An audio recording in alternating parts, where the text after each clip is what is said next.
Hello friends, this question is from the part test 2. Subject name is analog circuit, topic name is small signal modeling of BJT. In fact, it's a 2 marks problem. In the question we have a common emitter, source follower configuration, common source common collector configuration, but it's a PNP type transistor. It's a PNP type transistor, right? And the beta of the transistor is 150. Collector current is 0.25 milliampere. Source resistor is given to as 3 kilo ohm. And question says that find out the value of Re such that my overall output resistance should be 110 ohm. We need to find the value of Re which ensures that my output resistance is 110 ohm. So we know that question is given as the relations for the GM. This relation GM is used in the RPi model. So if the relationship of the GM is given to you, so we can calculate the value of GM, because IC is also given to me as 0.25. So it's like 0.25 milliampere upon 25 milliampere, that is a VT thermal voltage. So you will get the value of GM as 1 by 100. 1 by 100 Siemens is the GM value. And another relation, we know that the R pi is equal to G beta by GM. So beta is already given to us as a 150. GM, you know that 100. So value of R pi is 1.5 kilo ohm, 15 kilo ohm. So value of R pi we have calculated. If we have calculated the value of GM and R pi, now I can replace this BJT into the small signal model of the R pi model of a small signal, in which we will get it as a RS. Replace the BJT with R pi and dependent source in the output terminal, that is GM V pi. V pi is a voltage across R pi, nothing else. Okay, and we have this RE resistor and our supply and my output terminal. And question says that calculate the output resistance, ensure that output resistance is 110 ohm and calculate the value of Re for that. So the output resistance I need to calculate, and we are dealing with the common source configuration in which the output resistance output is across the emitter terminal. So I will calculate the output resistance here in the emitter terminal. So what we do, how we calculate the output resistance, how we calculate any equivalent resistance, we short circuit the independent voltage source, and the terminal in which I need to calculate the voltage, I will assume one voltage source V with current I here. I will assume a voltage source with the current I in the terminal in which I need to calculate the voltage source. So it will be a simple network problem, but the only thing is that we need to rearrange the circuit. So just rearrange the circuit. Let's redraw the circuit. So I have a Re. Across the Re, I have a one voltage source which I have just assumed as V, which is emitting the current I. Then I have this Re, just name this Re is connected from A to B. I have this dependent source which is also connected between A and B, and the current is moving out from the Re. So we will have this dependent source which is connected from A to B terminals, in which my Re is also connected, and this direction is moving away from the Re, and the value is GMV pi. Good. Then we have this two resistance, they are also connected.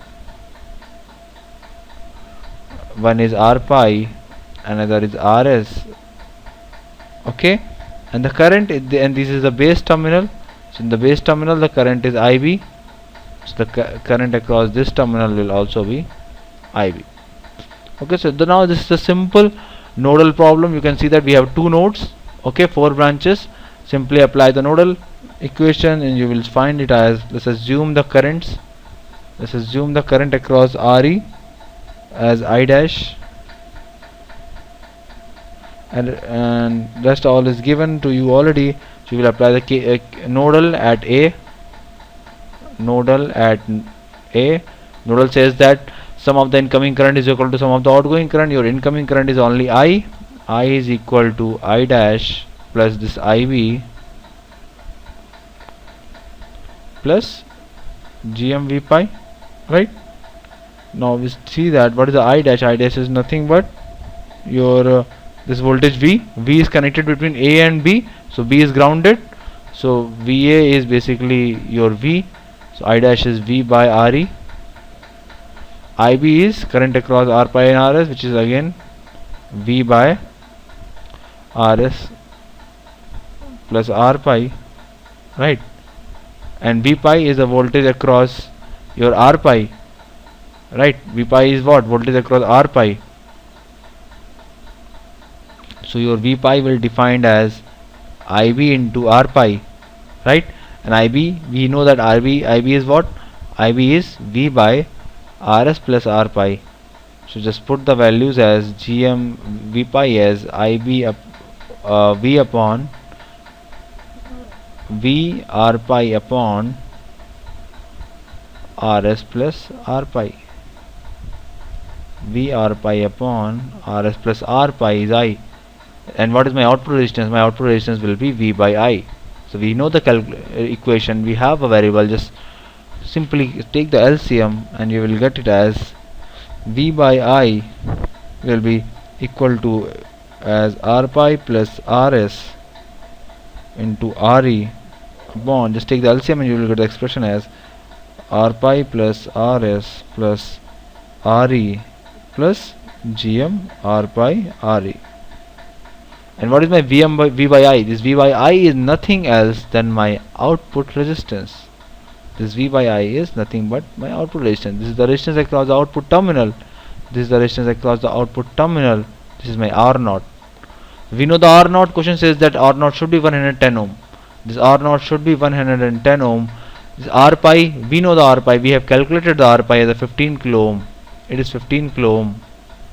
What is RS? Source resistance is given to us in the problem. Source resistance is 3 kilo ohm. This is 3 kilo ohm. RE don't know. R pi 15 kilo ohm. RS 3 kilo ohm. RE don't know. GM we have calculated. GM we have calculated 1 by 100. GM we have calculated 0.01. R pi 15 kilo ohm. RE we don't know. So in the entire equation, the only one variable we don't know, that is RE. Just cross multiply, solve it, and you will get the normal calculation. You will get the value of R pi RE as 1.42 kilo ohm. So it's a very simple calculation. The bottom line is what? The problem is that it's a standard case of output resistance calculation. What we need to do, we need to replace the BJT with this R pi model. By R pi model we have chosen because the question has already given you the relationship of GM. So we can calculate the GM and then simply we can calculate the R pi. So that's why we have chosen the R pi model. I have replaced the BJT with the R pi model. Okay, and then after that we need to calculate the output resistance, which is how we calculate the resistance. For the calculation of any equivalent resistance, we know that we short circuit the independent voltage source, we open circuit the independent current source. We don't have any independent current source here. Dependent current sources or dependent voltage sources we don't touch. So we have only independent voltage source. That's why we have short circuited it. Then what we do, the terminal across which I need to calculate the resistance, I will assume one external voltage source and the current across it, and the ratio of voltage of current will give me the output resistance. That is what I did.